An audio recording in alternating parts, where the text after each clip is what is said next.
नमस्कार, सत श्री अकाल, आदाब, जय हिंद मित्रों। कैसे हैं आप सभी? आशा करता हूँ कि काफ़ी बढ़िया होंगे आप लोग।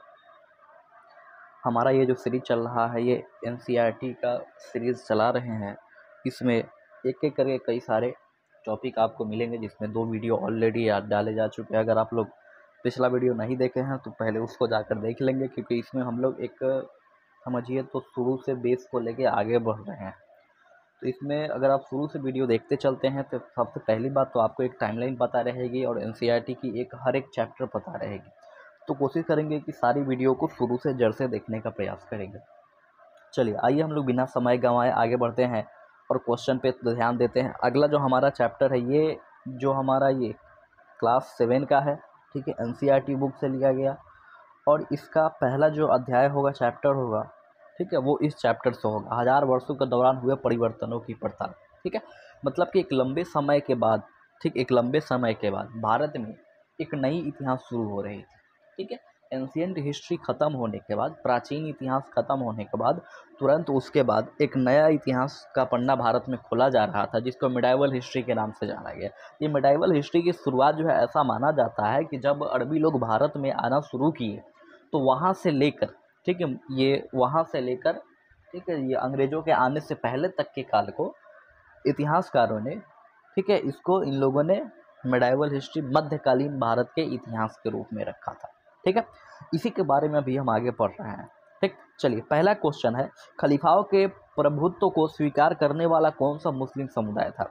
ठीक है, मतलब आपसे क्वेश्चन यही पूछ रहा है कि जो खलीफा लोग हुआ करते थे, इन खलीफाओं के प्रभुत्व को, ठीक है, स्वीकार करने वाला कौन सा मुस्लिम समुदाय था? ठीक है, तो ये जो है, ये मुस्लिम समुदाय आपको शिया हो गया, ठीक है, सुन्नी हो गया, ठीक, तो अलग अलग ऐसे कई सारे मुस्लिम समुदाय है।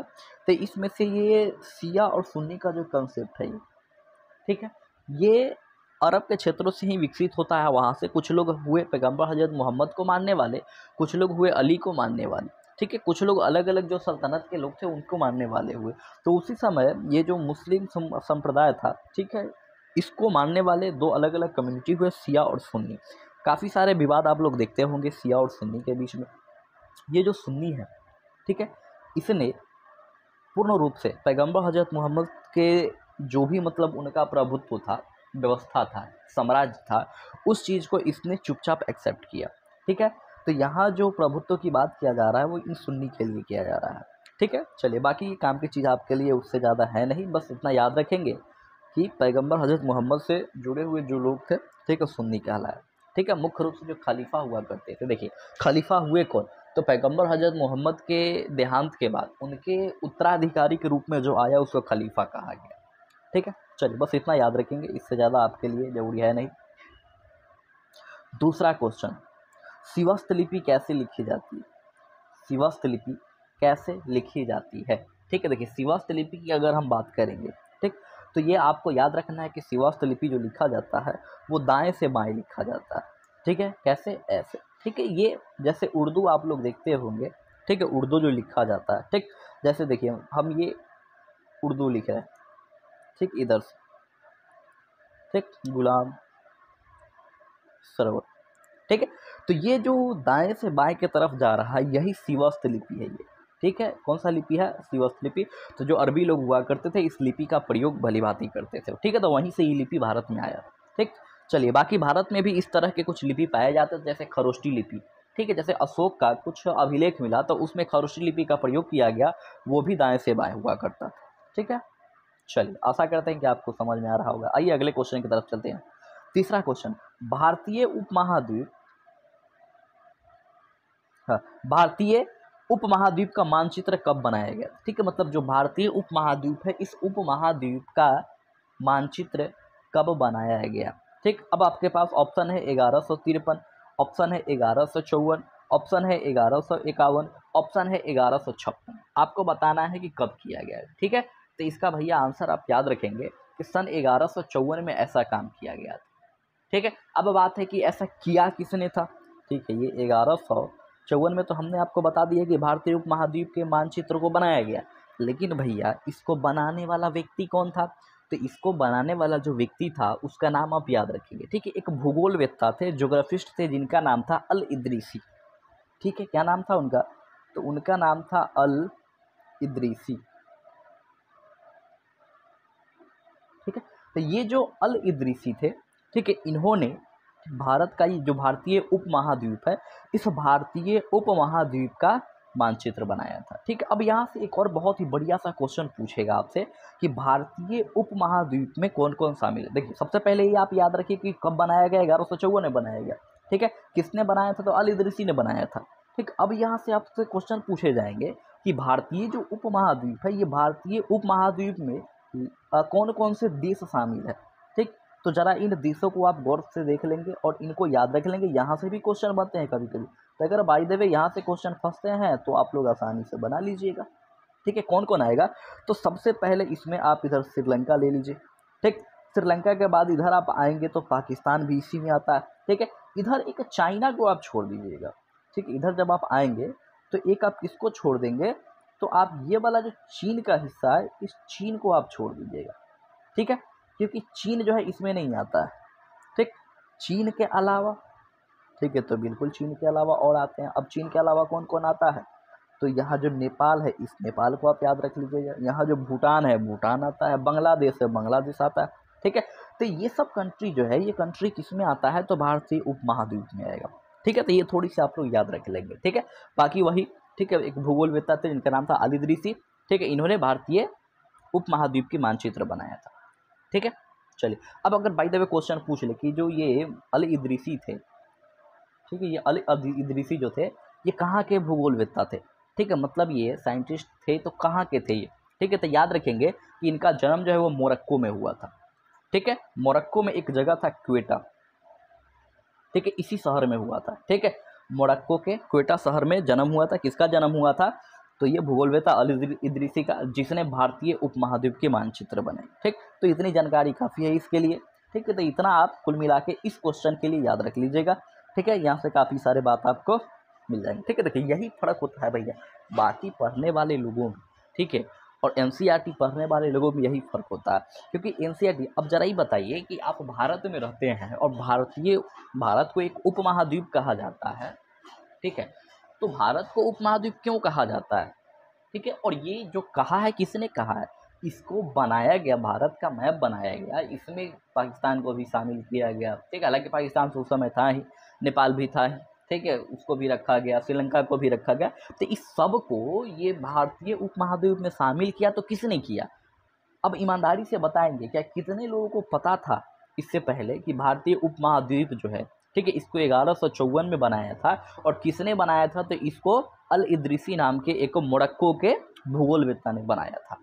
ठीक है, अब हम लोग रहते हैं भारतीय उपमहाद्वीप में है, यही नहीं पता कि इसका मानचित्र किसने बनाया।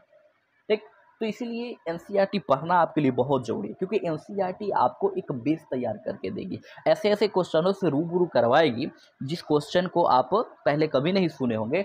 और एग्जाम में यही सब क्वेश्चन सीधे सिंपल सिंपल क्वेश्चन उठा के आते हैं। अब दिक्कत क्या रहता है कि हमने कभी इसको पढ़ा ही नहीं, जिस कारण से हमें इसके बारे में कोई नॉलेज होता नहीं। ठीक है, चलिए, तो बाकी आप हमारे साथ देखते चलेंगे, बाकी धीरे धीरे सारी चीज़ आपको हम याद कराते जाएंगे। ठीक है, चलिए, अगला क्वेश्चन है ये क्वेश्चन नंबर 4। देखिए क्वेश्चन नंबर 4 क्या कहता है, तो क्वेश्चन नंबर 4 कहता है कि मध्यकाल में रहट का प्रयोग किस कार्य के लिए किया जाता था। ठीक है, मध्यकाल जो था, इसमें रहट का जो प्रयोग किया जाता था, किस लिए किया जाता था। क्या ये मिट्टी का सामान बनाने के लिए किया जाता था, क्या ये सूत की कटाई के लिए किया जाता था, क्या ये बड़ा बारूद बनाने वाले हथियार के लिए किया जाता था, या फिर ये सिंचाई के लिए किया जाता। तो भैया इसका सीधा सा सिंपल सा आंसर याद रखेंगे कि जो रहट शब्द है, ये किसके लिए प्रयोग किया जाता था, तो सिंचाई के लिए प्रयोग किया जाता था। ठीक है, अब ये बात है कि रहट शब्द है क्या ये। ठीक है, तो देखिए रहट एक ना पद्धति हुआ करता था। ठीक है, रहट एक पद्धति सिस्टम की तरह हुआ करता था ये। ठीक है, इसमें होता क्या था, तो इसमें जानवर पहिए को घुमाते थे, मतलब एक जानवर पहिए को ऐसे घुमाया करते थे। ठीक है, जिसका परिणाम स्वरूप कुएं से पानी खींचा जाता था। अब मान लीजिए कि यहाँ से, ठीक, जैसे कुएं से पानी खींचना है, ठीक, तो जानवर लगता था और जानवर घूमता था चारों तरफ, और उसके द्वारा कुएं से पानी खींचा जाता था। क्लियर है। ठीक है, चलिए, जब भी कभी ये शब्द आए, ठीक है, रहट, तो याद रखेंगे कि ये किसके लिए प्रयोग होता था, तो सिंचाई के लिए प्रयोग होता था। कैसे सिंचाई होता था, तो कुछ जानवर हुआ करता था, उस जानवरों को ठीक है वो अपना लकड़ी बांध के कुएं के चारों तरफ घुमाए जाते थे। जैसे जैसे जानवर घूमता था ठीक है बाल्टी से पानी बाहर निकलते थे। ठीक, तो हम कह सकते हैं कुल मिला के कि सिंचाई का एक साधन है। ठीक है, क्लियर। चल अब आइए चैप्टर नंबर 2। ठीक है, नए राजा और उनके राज्य। ठीक है, भारत में नए नए राज्य अब शुरू हो गए, छोटे मोटे राजा लोग आना शुरू हुआ और वो लोग भारत में एक अलग साम्राज्य स्थापित करना शुरू किया। तो वही उन राजाओं के बारे में हम अभी बात करने वाले। ठीक है, चल पहला जो क्वेश्चन है हमारा, सोमनाथ मंदिर को कौन लूटा। ठीक है, अब देखिए भैया सोमनाथ मंदिर का जो कंसेप्ट है काफ़ी फेमस कंसेप्ट है ये। ठीक है, और ये सोमनाथ मंदिर के बारे में आपको बहुत सारी बातें याद रखनी है और ये क्वेश्चन में भी आता है सोमनाथ मंदिर। ठीक है, तो इसका सही आंसर क्या हो जाएगा, तो इसका सही आंसर हो जाएगा महमूद गजनी। ठीक है, देखिए गजनी जो है, ठीक है गजनी लगभग 1000 के आसपास ये, ठीक है 1001 में ये पहला अटैक करता है। ठीक है, तो हम कह सकते हैं कि 1000 के आसपास के भारत पर पहला अटैक करता है कौन, तो गजनी। ठीक है, अब ये कहाँ अटैक किया, तो ये जो है भारत का गुजरात वाला हिस्सा। ठीक है, तो इसके जो पश्चिमी क्षेत्र है, इस पश्चिमी क्षेत्र पे इसने क्या किया, अटैक किया। ठीक है, यहाँ हो गया, ठीक है इस वाले हिस्से में ऐसे करके लगभग कह सकते हैं कि पश्चिमी तट जो है भारत का, इस पश्चिमी तट पे ठीक है अटैक करता है कौन, महमूद गजनवी। और फाइनली 1025 में इसने क्या किया कि सोमनाथ मंदिर पर अटैक किया और इसके सारे लूटपाट में सबसे बड़ा लूटपाट माना गया किसका, तो सोमनाथ मंदिर का। ठीक है, क्लियर है। चलिए, तो महमूद गजनी के बारे में याद रखिएगा कि महमूद गजनी जो है ये कहाँ से बिलोंग करता था, तो ये बिलोंग करता था अफगानिस्तान से। कहाँ से बिलोंग करता था, तो ये बिलोंग करता था अफगानिस्तान। ठीक, अफगानिस्तान में एक वंश हुआ करता था यामिनी वंश, उसी यामिनी वंश का शासक हुआ करता था गजनी। ठीक है, तो बाकी यहाँ से गजनी से क्वेश्चन पूछेगा तो ये भारत कब आया था। ठीक है, तो 1000 के आसपास आया था ये, और पहला मतलब ये अपना ये सोमनाथ मंदिर पर अटैक कब किया था, तो 1025 याद रखेंगे। ठीक है, इसके बाद ये जो है एक अंतिम लड़ाई हुई थी। ठीक है, 1027 में, उसके बाद ये चला गया और 3 साल बाद 1030 ईस्वी में इसकी मृत्यु हो जाती है। ठीक, तो इसका सही आंसर फिलहाल क्या हो जाएगा, तो महमूद गजनी। ठीक है, महमूद गजनी। अब आइए अगला क्वेश्चन, राजतरंगिणी किसके द्वारा लिखा गया। काफ़ी फेमस क्वेश्चन है। ठीक है, इसकी जितनी तारीफ की जाए उतनी कम है और जितनी बार इसको पढ़ ली जाए उतनी कम है। ठीक है, आज तक इतिहास रहा है, आज तक इतिहास रहा है हिस्ट्री का कि ऐसा कोई भी एग्जाम नहीं है जिस एग्जाम में ये क्वेश्चन ना पूछा गया।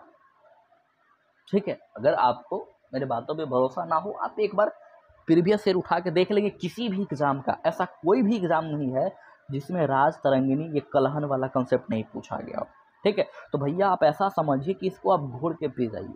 ठीक है, इसका राज तरंगिणी किसके द्वारा लिखा गया, तो राज तरंगिणी लिखने वाला पुस्तक जो था वो कौन था, तो कलहन था। ठीक है, तो राज तरंगिणी किसने लिखा, कलहन। देखिए यहाँ से एक महत्वपूर्ण बात क्या है कि राज तरंगिणी जो पुस्तक है ना, इसमें कश्मीर का इतिहास हमें, ठीक है इसमें हमें क्या मिलता है, तो मुख्य रूप से कश्मीर का इतिहास हमें देखने को मिलता है। ठीक है, किसका इतिहास मिलेगा, तो हमें कश्मीर का इतिहास देखने को मिलेगा। ठीक है, तो अगर क्वेश्चन आए कि कश्मीर का इतिहास का वर्णन सबसे बढ़िया किस पुस्तक में किया गया, ठीक है, तो याद रखना है आपको। ठीक है, कि कश्मीर के इतिहास का वर्णन सबसे बढ़िया कलहन के राजतरंगिणी नामक पुस्तक में किया गया। ठीक है, इसमें बहुत शुरू से लेके अंत तक लगभग सारी जानकारियां आपको यहाँ उपलब्ध देखने को मिलेगा।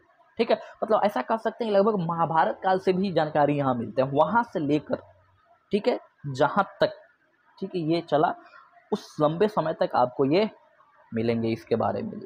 ठीक, चलिए, तो फिलहाल आप याद रखिएगा राजतरंगिणी जो पुस्तक है इसके लेखक कौन है, तो ये कलहन।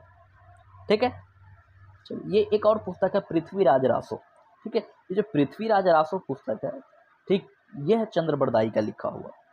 ठीक, तो ये इस दोनों जब साथ में यहाँ दिया ही हुआ है तो लगे हाथ आप इसे भी याद रख लीजिएगा। ठीक है, ये पृथ्वीराज रासो जो है ये एक पुस्तक है जो किसने लिखा है, चंद्रबरदाई। किसके बारे में, तो पृथ्वीराज चौहान के बारे में इसमें लिखा गया। ठीक है, चलिए अगला क्वेश्चन जो हमारा होगा, अगला क्वेश्चन है कि पृथ्वीराज तृतीय और मोहम्मद गोरी के बीच युद्ध हुआ था। बिल्कुल हुआ था। ठीक है, कब हुआ था, तो देखिए एक हुआ था 1191 में, 1191 में एक युद्ध हुआ था। ठीक है, एक युद्ध हुआ था 1192 में। ठीक, इस दोनों इसको बोलते हैं तराइन का पहला युद्ध और इसको बोलते हैं तराइन का सेकेंड युद्ध। ठीक है, तो 1991 में 1191 में पहला तराइन का युद्ध और 1192 में दूसरा तराइन का युद्ध। पहले तराइन के युद्ध में क्या होता है कि पहले तराइन के युद्ध में गोरी हार, मतलब ये गोरी जो है ये हार जाता है ये, ठीक है। लेकिन होता क्या है कि अगले साल फिर से ये युद्ध लड़ता है और इस युद्ध में इसका साथ देता है कौन, तो इसके साथ देता है एक जयचंद नाम का बंदा था जो पृथ्वीराज चौहान जो था इसी के, ठीक है, मतलब मित्र था, इसी से संबंधित एक राजा था, ठीक है, छोटे क्षेत्र का एक राजा था।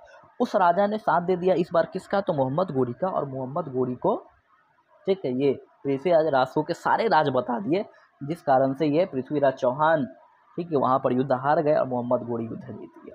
ठीक है, तो इस प्रकार से मोहम्मद गोरी जो है ये भारत में युद्ध जीत गया। ठीक है, तो यहाँ पूछ रहा है कि पृथ्वीराज तृतीय जो है वही पृथ्वीराज चौहान मोहम्मद गोरी के बीच जो युद्ध हुआ था वो कब हुआ था। ठीक है, तो आप याद रखेंगे 1191 और 1192 में हुआ था। ठीक है, तो 91-92 में ये युद्ध हुए। ठीक है, क्लियर। चलिए अब आइए, अब हम बात करेंगे, ठीक है, अगले क्वेश्चन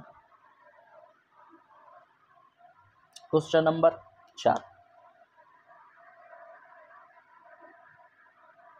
ये रहा क्वेश्चन नंबर 4। तंजावुर के बृहदेश्वर मंदिर का निर्माण किस चोल शासक के द्वारा किया गया था। आपसे पूछ रहा है कि बृहदेश्वर जो मंदिर है, ठीक है, तंजावुर का, इसका निर्माण किसने किया था। तो अब यहाँ पर आइए, और ये जो है ना बहुत ही बढ़िया सा क्वेश्चन है ये। ठीक है, इस क्वेश्चन की भी काफ़ी तारीफ की जा सकती है क्योंकि ये भी क्वेश्चन बहुत ज़्यादा। एक और बात याद रखेंगे कि जब भी चोल से क्वेश्चन आए ना, चोल साम्राज्य से, ठीक है, जब भी आप पढ़ रहे हो और चोल टॉपिक पढ़ना हो, ठीक, तो इसको एक बार थोड़ा अच्छे से पढ़ लेंगे क्योंकि दक्षिण भारत में, देखिए, दक्षिण भारत में चेर का शासन था, पांड्य का शासन था और चोल का शासन था। इन तीनों के शासन में सबसे बढ़िया जो शासन व्यवस्था था वो चोल का था। ऐसा माना जाता था कि इनकी प्रशासनिक व्यवस्था, जो एडमिनिस्ट्रेशन था इनका, काफ़ी शानदार थी। इनके एडमिनिस्ट्रेशन के लिए इनकी चर्चा की जाती है। ठीक है, तो थोड़ी सी इसको याद रखेंगे। और अभी क्या है कि एग्जाम का ये पैटर्न हो गया है कि उसमें थोड़ा सा वो पॉलिटिकल डायमेंशन को कम लेता है और उसके जो लिटरेचर है उससे क्वेश्चन बनाएगा, जो आर्ट एंड कल्चर है उससे क्वेश्चन बनाएगा, या फिर, ठीक है, जो भी मतलब कि वहाँ के प्रशासन व्यवस्था है, एडमिनिस्ट्रेशन है, सोसाइटी है, उसके ऊपर क्वेश्चन बनता है। तो चोल साम्राज्य के बारे में जब भी आप पढ़ेंगे थोड़ा बढ़िया से पढ़ लीजिएगा और यहाँ से क्वेश्चन आप अच्छे से याद रखेंगे। ठीक है, चलिए फिलहाल हम यहाँ बात कर रहे हैं चोल साम्राज्य के बारे में कि तंजावुर के बृहदेश्वर मंदिर का निर्माण किस चोल शासक ने करवाया था। तो याद रखिएगा कि ये ऑप्शन नंबर 3 जो है राजराज प्रथम, ये राजराज प्रथम महोदय ने तंजावुर के बृहदेश्वर मंदिर का निर्माण कराया था। ठीक है, क्लियर है। चलिए, उम्मीद है कि आपको क्लियर होगा। ठीक है, अब ये है कहाँ, ये तंजावुर है कहाँ, तो तंजावुर जो है ना ये वर्तमान में आपको तमिलनाडु में देखने को मिलेगा। ठीक है, अब ये भी क्वेश्चन बन सकता है कि बृहदेश्वर मंदिर जो है किस भगवान का मंदिर है। तो भैया लगे हाथ ये भी याद रख लीजिए कि किस भगवान का मंदिर है ये, तो ये है विष्णु भगवान का मंदिर। ठीक है, तो भगवान विष्णु का मंदिर है तंजावुर का ये। ठीक है, तंजावुर का जो बृहदेश्वर मंदिर है किसको जाता है ये, तो ये भगवान विष्णु को जाता है। ठीक है, सॉरी यहाँ शायद थोड़ा सा मिस्टेक कर रहे हैं। ठीक है, विष्णु नहीं शिव होना चाहिए। ठीक, भगवान शिव को ये जाना चाहिए। ठीक है, बृहदेश्वर मंदिर, हाँ शिव होगा इसका सही आंसर। ठीक है, तो आप इसका सही आंसर शिव लेंगे। ठीक है, वो विष्णु गलती से चला गया। ठीक, चलिए, तो इसका सही आंसर क्या होगा। ठीक है, ये 4 नंबर क्वेश्चन का तो राजराज प्रथम जो है इसका क्वेश्चन होगा। ठीक है, अभी ऐसा भी हो सकता है कि ये भी क्वेश्चन पूछ ले कि बृहदेश्वर मंदिर जो है किस शैली में बनाया गया, क्योंकि भारत में मंदिर बनाने का, ठीक है, मूर्ति बनाने का अलग अलग जो है ना कुछ स्टाइल, कुछ शैलियाँ विकसित हुई थी। अब उन्हीं शैलियों में से हम पूछ रहे हैं कि किस शैली में, अगर किसी को पता है तो बिल्कुल बताएंगे किस शैली में, ठीक है, ये तंजावुर का बृहदेश्वर मंदिर बनाया गया था। तो अगर आपसे शैली पूछ ले तो भैया लगे हाथ ये भी याद रख लीजिएगा, कौन सी थी, तो द्रविड़ शैली। ठीक है, कौन सी शैली, तो द्रविड़ शैली। ठीक है, कौन सी शैली, द्रविड़ शैली। ठीक है, चलिए, उम्मीद है कि क्लियर हो रहे हैं। ठीक है, चलिए, तो तंजावुर से हमने कई सारे क्वेश्चन देख लिए। बृहदेश्वर मंदिर बनाया कौन, तो राजराज प्रथम बनाया था। ठीक है, किस भगवान का है, तो शिव भगवान का है। ठीक है, किस शैली में बना है, द्रविड़ शैली बना है। वर्तमान में कहाँ है, तो तमिलनाडु में स्थित। ठीक है, तंजावुर में। ठीक, अब आइए हम अगले क्वेश्चन की बात करेंगे, क्वेश्चन नंबर 5।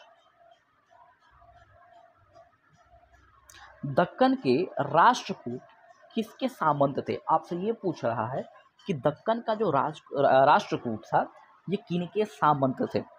ठीक है, तो अब राष्ट्रकूट के बारे में आ रहा है तो भैया थोड़ी बहुत राष्ट्रकूट के बारे में आपको जानना उचित है कि राष्ट्रकूट थे ये लोग, कब शासन व्यवस्था किया था, कहाँ शासन व्यवस्था किया था।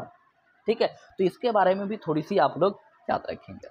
ठीक है, देखिए राष्ट्रकूट जो था ये लगभग 8वीं से लेकर 10वीं सेंचुरी के आसपास की बात है ये। ठीक है, 8वीं से लेकर 10वीं शताब्दी के आसपास का जो समय रहा है ये रहा है राष्ट्रकूटों का। ठीक है, इस समय काफ़ी मतलब अलग अलग थे। ठीक है, अब यहाँ जो है राष्ट्रकूट के तो थे ये, साथ ही साथ आपसे ये पूछ रहा है कि ये किसके सामंत थे। सामंत क्या होता है कि जैसे मान लीजिए कि ये एक बड़ा सा क्षेत्र हो गया, एक राष्ट्र हो गया, तो इस राष्ट्र को संभालने वाला एक नेता होगा। ठीक है, लेकिन अगर ये राष्ट्र जो है वो बहुत बड़ा, जैसे मान लीजिए हम भारत की बात करें तो भारत में टोटल 28 राज्य है और 8 केंद्र शासित प्रदेश है, तो सभी को प्रधानमंत्री जा के तो नहीं देख सकते हैं और सभी को केंद्र से बैठ के नहीं संभाला जा सकता है। तो इसके लिए क्या किया गया है कि प्रत्येक राज्य में मुख्यमंत्री का व्यवस्था किया गया। तो वैसे ही पहले के राजा लोग क्या करते थे कि अपनी प्रशासन व्यवस्था को थोड़ा सा कम करने के लिए और लोड थोड़ा कम लेने के लिए अलग अलग राज्यों में ये लोग क्या करता था कि अलग अलग, ठीक है, ये सामंत को नियुक्त कर देता था। ठीक है, जैसे यहाँ एक सामंत, यहाँ एक सामंत, यहाँ एक सामंत। तो वैसे ही राष्ट्रकूट जो वंश था ये भी पहले सामंत हुआ करता था, लेकिन बात है कि किसका सामंत हुआ करता था। तो ये जो राष्ट्रकूट है ये सामंत हुआ करते थे किसका, तो चालुक्य का सामंत हुआ करते थे। किसका सामंत हुआ करते थे, तो ये चालुक्य का सामंत हुआ करते थे। और चालुक्य में कहाँ के चालुक्य, ठीक है, तो ये कर्नाटक के क्षेत्र का जो चालुक्य था उसके, ठीक है, कर्नाटक के चालुक्य के सामंत हुआ करते थे। कौन लोग, तो राष्ट्रकूट लोग। ठीक है, अब क्वेश्चन ये भी पूछ सकता है कि वर्तमान में इसका क्षेत्र कहाँ कहाँ है। ठीक है, हालांकि क्षेत्र बहुत सारे थे तो इतना ज़्यादा पेचीदा क्वेश्चन आपसे नहीं पूछेगा। तो क्वेश्चन फिलहाल ये पूछ सकता है किस सेंचुरी में था। ठीक है, तो ये आपको एक याद रखने हैं। दूसरे आपको याद रखने किसके सामंत थे। ठीक है, तो ये आप याद रखेंगे। ठीक है, चालुक्य के। क्लियर है, चलिए, तो इस क्वेश्चन के लिए इतना काफ़ी है, इतना आप लोग अच्छे से इसको पढ़ लेंगे। ठीक, अब आइए फिर से राष्ट्रकूट के बारे में एक और क्वेश्चन है और काफ़ी खूबसूरत सा क्वेश्चन है ये। ठीक है, ये देखिए, ये सब क्वेश्चन करने का मतलब है कि आपका लेवल भयंकर लेवल का हो जाएगा। ठीक है, मतलब आपकी नॉलेज जो है, ठीक है, एक मतलब अलग दर्जे की नॉलेज हो जाएगी अगर आपने एनसीईआरटी के ये सारा क्वेश्चन लाइन बाय लाइन कर लिया तो। ठीक है, अगर आपको पहले से पता है तो ठीक है, ना पता फिर भी ठीक है, कोई बहुत बड़ी बात नहीं है। बस 1 से 2 बार आप इस वीडियो को देख लेंगे और एक बार इसको पढ़ लेंगे, आसानी से सारी चीज़ आपको यहाँ देखने को मिल जाएगा। ठीक है, अब आइए क्वेश्चन क्या पूछ रहा हम उसके ऊपर चलते हैं। राष्ट्रकूट शासक दंती दुर्ग के बारे में निम्नलिखित में से मतलब निम्नलिखित कथनों पर विचार कीजिए। आपके पास 2 स्टेटमेंट है जो किसके बारे में है, तो राष्ट्रकूट के एक शासक थे दंती दुर्ग, उनके बारे में है। अब हमसे ये पूछ रहा है कि आप दोनों स्टेटमेंट को पढ़िए और हमें बताइए कि इसमें से सही विकल्प कौन सा है। ठीक है, ध्यान रखेंगे जब इस टाइप का क्वेश्चन हो तो एक बार यहाँ देख लेंगे कि हमसे सही विकल्प पूछ रहा है या फिर गलत विकल्प पूछ रहा है। अगर सही विकल्प पूछ रहा है तो आइए हम पहले पढ़ लेते हैं, फिर उसके बाद आपको बताते हैं कि इसमें से सही कौन सा। ठीक, पहला ये है, उसने चालुक्य शासक को उखाड़ फेंका था। क्या सही है? तो भैया याद कीजिए, अभी ऊपर वाले क्वेश्चन में हमने पढ़ा था कि कर्नाटक का जो चालुक्य था इसका सामंत हुआ करता था। माफ करेंगे, ये बार बार जो है ना ये मिस्टेक हो जाता है, क्योंकि यहाँ चलिए आई तो हम बात कर रहे थे, ठीक है, चालुक्य के बारे में। ठीक है, पहला स्टेटमेंट ये है कि चालुक्य शासक को उखाड़ फेंका था, तो बिल्कुल फेंक दिया था, क्योंकि सामंत था, मतलब एक छोटा राजा है और फिर भी वो आगे अपने आप को स्वतंत्र घोषित कर रहा है, मतलब कहीं ना कहीं बड़े राजा को निपटा दिया होगा वो। ठीक है, तो यहाँ पर चालुक्य के जो शासक लोग था इनको राष्ट्रकूट वालों ने पीट पाट के साइड में धकेल दिया। ठीक है, तो साइड में खदेड़ने के बाद ये लोग अपना शासन व्यवस्था स्थापित कर लिए। तो इस लहजे से पहला स्टेटमेंट तो सही होना चाहिए। दूसरा स्टेटमेंट आइए, उन्होंने हिरण्यगर्भ नामक एक यज्ञ किया था। ठीक है, तो हाँ भैया, ये भी सेकंड स्टेटमेंट भी सही है कि हिरण्यगर्भ जो है इस नाम का उन लोगों ने क्या किया था, तो ठीक है, यज्ञ किया था। अब पूछिएगा कि ये होता क्या है ये। ठीक है, तो ये एक यज्ञ होता था जो ब्राह्मणों के मदद से कराई जाती थी। अब जाहिर सी बात है सारे यज्ञ भारत में ब्राह्मणों के मदद से ही होते हैं। ये यज्ञ वगैरह करने का जो अधिकार है, राइट है, वो उन्हीं के पास है। ठीक है, चलिए कराता कौन था? ठीक है, तो ये क्षत्रिय लोग कराते थे। क्यों कराते थे? ठीक है, तो पुनर्जन्म के लिए। ठीक, तो आप ऐसा याद रख सकते हैं कि पुनर्जन्म से संबंधित है। ठीक है, किससे संबंधित है? पुनर्जन्म से। मतलब देखिए ये बड़ा विचित्र सा कॉन्सेप्ट है कि जो क्षत्रिय लोग हुआ करते थे, क्षत्रिय लोग, ये लोग ये यज्ञ करवाता था ताकि दोबारा, मतलब जब इनका पुनर्जन्म हो तो ये लोग क्षत्रिय में ना हो। मतलब क्षत्रिय लोग यज्ञ करवा रहा है इसलिए ताकि अगला बार जब हम जन्म ले तो क्षत्रिय में ना ले, और उससे नीचे तो आएगा नहीं लोग। मतलब ये है कि ये ब्राह्मण में जन्म लेने के लिए, ठीक है, ये लोग यज्ञ करवाते थे। कौन सा यज्ञ करवाता था? तो हिरण्य यज्ञ। ठीक है, क्लियर है? चलिए, तो यहाँ पर दोनों के दोनों स्टेटमेंट हमारा सही है। अब देखिए कि यहाँ कौन कौन कह रहा है। ठीक है, तो केवल एक बिल्कुल गलत, केवल दो बिल्कुल गलत। ठीक है, दोनों, एक और दो दोनों। ठीक है, दोनों स्टेटमेंट हमारा सही है। तो इस आधार पे हमारा सही आंसर जो होगा, ठीक है, वो क्या हो जाएगा? तो सही आंसर दोनों हो जाएंगे। ठीक है, क्लियर है? चलो, आशा करते हैं कि आपको काफ़ी बढ़िया से क्लियर हो रहा होगा। ठीक है, एकदम एकदम बढ़िया से चिल मारो यार, एकदम बढ़िया से। अगर जहाँ भी आपको दिक्कत हो रहा है, ठीक है, आप कमेंट करके हमसे पूछ लीजिए। ठीक है, अगर भाई मान लीजिए कि आपने राष्ट्रकूट के बारे में कभी नहीं पढ़ा, ठीक है, हो सकता है क्वेश्चन आपको ना समझ में आ रही है, कोई मैटर नहीं है। ठीक है, या तो अगर आप पढ़ सकते हैं तो पढ़ लीजिए, ठीक है, गूगल से, यूट्यूब से, जहाँ से भी पढ़ सकते हैं पढ़ लीजिए। फिर भी अगर आपको ये दिक्कत लग रहा है तो नीचे कमेंट में लिख देंगे, आपके लिए पर्सनल वीडियो यहाँ पर आ जाएगा। ठीक, चलिए, तो फिलहाल इसका आंसर क्या होगा? तो ये ऑप्शन 3 होगा। ठीक है, 2। ठीक, चलिए, अब आइए यहाँ से क्वेश्चन नंबर 7। ठीक, क्वेश्चन नंबर 7 क्या कहता है? ये थोड़ा सा अपर लेवल का क्वेश्चन हो गया। ठीक है, मतलब एक ऐसा क्वेश्चन है, ठीक है, जो ये यूपीएससी, बीपीएससी, मतलब पीसीएस लेवल का, अधिकारी लेवल का, ठीक है, क्वेश्चन है ये। और इसको करना जो है ना, ये काफ़ी, ठीक है, चैलेंज का काम। ठीक है, चलिए आइए, तो हम लोग इस चैलेंज को एक्सेप्ट करते हुए थोड़ा सा इस क्वेश्चन के बारे में पढ़ लेते हैं क्या कह रहा है। ठीक है, क्वेश्चन कह रहा है कि करों के प्रकारों के बारे में चोल शिलालेख में उल्लिखित निम्नलिखित कथनों पर विचार कीजिए। देखिए आ गया ना फिर चोल। ठीक है, चोलों का जो सोसाइटी था, इनका जो प्रशासन, जो एडमिनिस्ट्रेशन था ना, मतलब शानदार था, अल्टीमेट था। ठीक है, तो अल्टीमेट ये एडमिनिस्ट्रेशन लेके ये, ठीक है, शासन कर रहे थे, तो जाहिर सी बात है क्वेश्चन तो आएगा। और अभी एग्जाम में ऐसा पैटर्न देखा गया कि भैया क्वेश्चन वहीं से आपसे पूछेंगे, ठीक है, जो क्या हो, ज़्यादा यूनिक हो, ठीक है, बाकियों से अलग हो। जब तक थोड़ा डिफरेंट नहीं होगा आपसे क्वेश्चन नहीं पूछा जाएगा। ठीक है, तो जो डिफरेंट है उसको आपको बढ़िया से याद रखना है। ठीक है, तो कर यानी टैक्सों के बारे में यहाँ बात कर रहा है। किसका टैक्स की बात कर रहा है? तो ये बात कर रहा है चोल साम्राज्य के लोगों के टैक्स के बारे में। ठीक है, अब इसका सही आंसर क्या होगा? तो आइए सही आंसर देख लेते हैं। ठीक है, वेटी एक प्रकार का ऐसा कर था जिसे नकद में संग्रहित किया जाता था। ध्यान देंगे, पूछ क्या रहा है कि वेटी नाम का एक ऐसा टैक्स था जो नगद में, मतलब कैश में, ये क्या किया जाता था? संग्रहित किया जाता था। ठीक है, अब ऐसा बिल्कुल नहीं है। ठीक है, होता क्या था कि चोल लोग, ये जो वेटी नाम का टैक्स लेता था, ये लोग कैश में नहीं लेता था, बिल्कुल नहीं, नगद नहीं लेता था। तो कैसे लेता था? ठीक है, तो जबरन मजदूरी के रूप में। जैसे किसी से टैक्स लेना हो तो अब पकड़ के ले आया, ठीक है, बोला कि चलो आज 5 रुपया तुमको टैक्स चुकाना है, तो 5 रुपये का तुम काम करो। मतलब कह सकते हैं आपकी जबरन मजदूरी कराया जाता था। क्या कराया जाता था? तो जबरन मजदूरी कराया जाता था। ठीक है, तो जबरन मजदूरी के रूप में जो टैक्स लिया जाता था उसको वेटी कहते हैं। लेकिन ये हमसे क्या कह रहा है कि एक प्रकार का नगद टैक्स था, तो ऐसा बिल्कुल नहीं था। तो सीधा सिंपल सा बात है कि हमारा स्टेटमेंट नंबर 1 क्या होता है? गलत हो जाता है। अब आप चाहे तो ऑप्शन भी छाट सकते हैं। ठीक है, एक तो हमारा गलत हो गया, मतलब ये तो बिल्कुल नहीं होगा। ठीक है, 1 और 2 दोनों ये भी बिल्कुल नहीं होगा। अब बचा 2 और उपयुक्त में से कोई नहीं। ठीक है, आइए दूसरे स्टेटमेंट को पढ़ लेते हैं।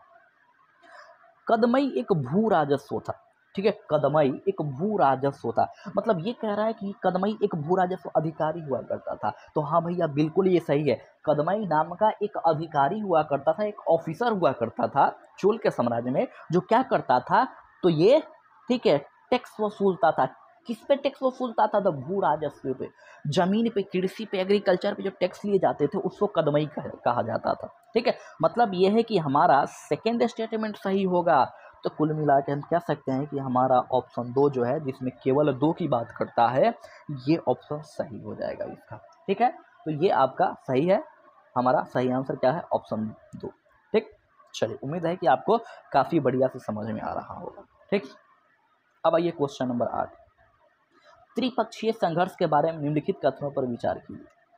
ठीक है, अब त्रिपक्षीय संघर्ष आ रहा है भाई, तो सबसे पहले तो आपको ये जानना होगा कि त्रिपक्षीय संघर्ष है क्या, क्योंकि जब तक आप त्रिपक्षीय संघर्ष के बारे में ना जानेंगे नहीं बनने वाला ही आपसे। ठीक है, तो पहले जानिए त्रिपक्षीय संघर्ष के बारे में है क्या। देखिए, हर्षवर्धन का काल जो था, ठीक है, लगभग 650 के आसपास तक हर्षवर्धन का काल था। ठीक है, हर्षवर्धन जब तक था ना भाई, तब तक वो पूरे भारत में एक सेंटर बना के रखे हुए था। देखिए, जैसे कि पहले क्या था कि मगध था, मगध पे जब चंद्रगुप्त मौर्य का शासन रहा, उससे पहले ये धनानंद का शासन रहा, तो ये लोग क्या किया था कि मतलब पूरे भारत को एक सेंटर के रूप में मगध बनाया था, पूरे भारत का वहाँ से संचालित करता था। ठीक है, मतलब कि मेन पावर जो था किसी एक हाथ में था। ठीक है, मतलब कह सकते हैं कि केंद्र जो था वो काफ़ी मजबूत था। भारत जो था उस समय पर क्या था, तो भारत काफ़ी मजबूत था। ठीक है, पहले ये छोटा सा एक मैप बना लेते हैं, फिर इसके आधार पे आपको बताते हैं, क्योंकि यहाँ मैप थोड़ा सा मतलब बनाना मुश्किल होता है, फिर भी कोई ना, मोटा मोटी आप समझ लेंगे। ठीक, देखिए यहाँ पर उस समय ये हुआ करता था, मतलब सेंटर जो था वो पावरफुल था, और भैया जब भी कभी सेंटर पावरफुल होता है ना, तो बाकी सब बढ़िया से चलता है। ठीक है, अगर सेंटर पावरफुल नहीं रहेगा तो ये आसपास के जो लोग हैं, ठीक है, ये चढ़ाई कर देंगे सेंटर पर, और सब के सब एक दूसरे से आज़ाद होना शुरू कर देंगे। ठीक है, तो यहाँ पर क्लियर कट बात यह है कि सेंटर उस समय क्या था, तो सेंटर, ठीक है, मजबूत था। तो जब तक हर्षवर्धन था, ठीक है, तब तक यहाँ पर सेंटर मजबूत था। हर्षवर्धन जो अपना साम्राज्य है वो कन्नौज के क्षेत्र में स्थापित किया था। हालांकि हर्षवर्धन कभी शासक नहीं बना, हर्षवर्धन कभी शासक नहीं बना। हर्षवर्धन अपनी बहन के साम्राज्य पे वो शासन करता था, मतलब पीछे से रह के शासन करता था, आगे उसकी बहन जो है वो शासन व्यवस्था संभालती थी, बाकी पीछे से डायरेक्शन देने का काम करता था ये। ठीक है, तो ये कन्नौज के क्षेत्र में वो अपना राजधानी बनाया था, और यहाँ से पूरे भारत को, ठीक है, ऊपर वाले इस हिस्से को इसका नेतृत्व करता था ये। लेकिन जैसे ही हर्षवर्धन का शासन खत्म होता है, अब कन्नौज में क्या है कि यहाँ अब इधर का शासक आएगा। चलिए, माफी चाहेंगे, वो रिकॉर्डिंग अपने आप बंद हो गया था। ठीक, यहाँ हम बात कर रहे थे त्रिपक्षीय संघर्ष के बारे में। ठीक है, तो हम ये आपसे कह रहे थे कि जब तक हर्षवर्धन का शासन रहा था सेंटर में, तब तक ठीक ठाक व्यवस्था चला था। लेकिन जैसे ही हर्षवर्धन का शासन खत्म होता है, अब जो भी आसपास के राजा हुआ करते थे, ठीक है, वो राजा क्या करते हैं, तो सारे के सारे राजा लोग इधर, मतलब इधर से सब इधर के तरफ अट्रैक्ट होना शुरू होते हैं। उसी में क्या होता है कि 3 साम्राज्य होता है जो आपस में भयंकर मतलब युद्ध करता है। वो 3 कौन कौन होते हैं, तो एक होता है गुर्जर प्रतिहार, या फिर राष्ट्रकूट कह लीजिए दूसरा, और तीसरा आप पाल कह लीजिए। मतलब एक आपको गुर्जर याद रखना है, ठीक है, ठीक है, जो ये गुजरात के राजस्थान के क्षेत्र में था। एक आपको राष्ट्रकूट याद रखना है, ठीक है, जो महाराष्ट्र कर्नाटक के क्षेत्र में था। और एक भैया आपको याद रखना है, क्या याद रखना है, तो आप एक याद रख लेंगे, क्या, राष्ट्रकूट के बाद पाल शासक। ठीक है, ये बंगाल के क्षेत्र में था। यही 3 शासक जो है, ठीक है, एक इधर से आया, एक इधर से, गुर्जर इधर से आए, ठीक है, और ये इधर से ये आए राष्ट्रकूट, और इधर से आए कौन, तो पाल, और तीनों यहाँ पर मिल के युद्ध करता है, और इसी युद्ध को त्रिपक्षीय युद्ध, त्रिपक्षीय संघर्ष कहते हैं। तो काफ़ी बेहतरीन सा युद्ध रहा ये। ठीक है, और भारत के इतिहास में एक महत्वपूर्ण रोल रहा इसका। ठीक है, तो फिलहाल हमारे लिए जो जरूरी है वो उतना बता चुके हैं। अब आइए हम लोग यहाँ पर बात करेंगे थोड़ी सी इसके बारे में, तो हम लोग थोड़ी सी बात करेंगे यहाँ पर। ठीक है, जो हमारा स्टेटमेंट दिया हुआ है वो स्टेटमेंट कितना सही है कितना गलत है, तो थोड़ी सी उस पर हम लोग चर्चा कर सकते हैं। ठीक है, अब आइए, पहला स्टेटमेंट है, कन्नौज पर नियंत्रण त्रिपक्षीय संघर्ष का एक कारण था। ठीक है, तो ऐसा बिल्कुल हो सकता है, अभी हमने बताया कि कन्नौज पर अपनी शासन व्यवस्था स्थापित करने के लिए ऐसा लोग कर रहा था। बात सही है गलत, बिल्कुल सही। ठीक है, दूसरा, प्रतिहार, राष्ट्रकूट और पालों के बीच त्रिपक्षीय संघर्ष हुए थे, तो ये भी हमने जिक्र किया था। ठीक है, तो स्टेटमेंट 1 और स्टेटमेंट 2 दोनों स्टेटमेंट हमारा सही है। ठीक है, अब इसको देख लेंगे कि इसका, ठीक है, दोनों स्टेटमेंट का बात कहाँ हमसे कहा गया, तो इसका दोनों स्टेटमेंट सही होने की बात कही गई है ऑप्शन नंबर 3 पे। ठीक है, तो इसका सही आंसर जो होगा वो क्या होगा, तो ऑप्शन 3 हो जाएगा। क्लियर है, चलिए, अब आइए इसके बाद क्वेश्चन नंबर 9। ठीक है, और ये आज के हमारे वीडियो का ये लास्ट क्वेश्चन होगा। ठीक है, ये इसके बाद फिर से हम लोग आएंगे आगे, तो दिल्ली सल्तनत के बारे में अगला चैप्टर हम लोग पढ़ेंगे। ठीक है, फिलहाल आइए इस क्वेश्चन को भी हम लोग लगे हाथ कर लेते हैं। ठीक है, उत्तर मेरुर शिलालेख किसके बारे में जानकारी प्रदान करता है? मतलब आपसे पूछ रहा है कि एक शिलालेख हुआ करता था, ठीक है, जिसका नाम क्या था? तो उत्तर मेरु। ठीक है, अब आपसे पूछ रहा है कि ये जो शिलालेख था, ये किसके बारे में जानकारी देता है? तो आइए एक एक करके स्टेटमेंट को हम लोग पढ़ लेते हैं। पहला स्टेटमेंट है कि चोल काल में जिस तरीके से सभा का आयोजन किया जाता था, इसमें इसका विस्तृत वर्णन है। ठीक है, मतलब जो मीटिंग होता था, जो सभा होता था, कहाँ पर? चोल साम्राज्य में। उन सभाओं के बारे में बेहतरीन जानकारी आपको किस शिलालेख में मिलेगा? तो उत्तर मेरु में। ऐसा ऑप्शन कह रहा है, लेकिन सच में यही था भाई मेरे, तो ऑप्शन हमारा ये सही हो जाएगा। ठीक है, बाकी भी पढ़ लेते हैं। पांड्य काल के दौरान अपनाई गई नई सिंचाई, ऐसा कुछ नहीं था पांड्य काल में सिंचाई व्यवस्था, ठीक है, ऐसा कुछ नहीं था, गलत है ये। ठीक है, पल्लव शासक द्वारा अपनाई गई मंदिर वास्तुकला के बारे में विस्तृत जानकारी थी, ऐसा भी कुछ नहीं। बस यहाँ इससे याद रखेंगे कि उत्तर मेरु जो था शिलालेख, ठीक है, ये किसके बारे में है? तो चोल काल में जो सभाएं होती थी, ठीक है, जो मीटिंग होता था, उस मीटिंग के लिए इसका इस्तेमाल किया जाता था। ठीक है, तो कुल मिला के हम कह सकते हैं कि हमारा ऑप्शन नंबर 1 जो है ये बिल्कुल सही हो जाएगा। ठीक है, चलिए, तो उम्मीद करते हैं कि ये वीडियो काफ़ी बढ़िया लगा होगा आपको। ठीक है, अगर बाकी आपके मन में किसी प्रकार का कोई संकोच है तो बिल्कुल दूर कर सकते हैं। ठीक है, चलिए आइए, ठीक है, फिर हम मिलेंगे अपने अगले वीडियो में। ठीक है, ये सीरीज आपके लिए काफ़ी इंपॉर्टेंट हो सकता है। ठीक है, बशर्ते आप इसको सारे एक एक करके देख लीजिए। इसके अलावा जो भी हमने पढ़ाया है भारतीय स्वतंत्रता संग्राम के बारे में, ठीक है, गवर्नर जनरल के बारे में, जितनी भी अलग अलग चीज़ें पढ़ाएं वो सारे इस वीडियो के डिस्क्रिप्शन में आपको मिल जाएंगे। तो अगर आप नहीं देखे हैं तो एक बार जाइए डिस्क्रिप्शन में चेक कीजिए और वहाँ सारे को खोज खोज के आपको एक आध बार पढ़ जाइए उसको। ठीक है, चलिए, ठीक है, तो हम लोग मिलेंगे अपने अगले वीडियो में। फिलहाल के लिए जय हिंद, जय भारत, वंदे मातरम।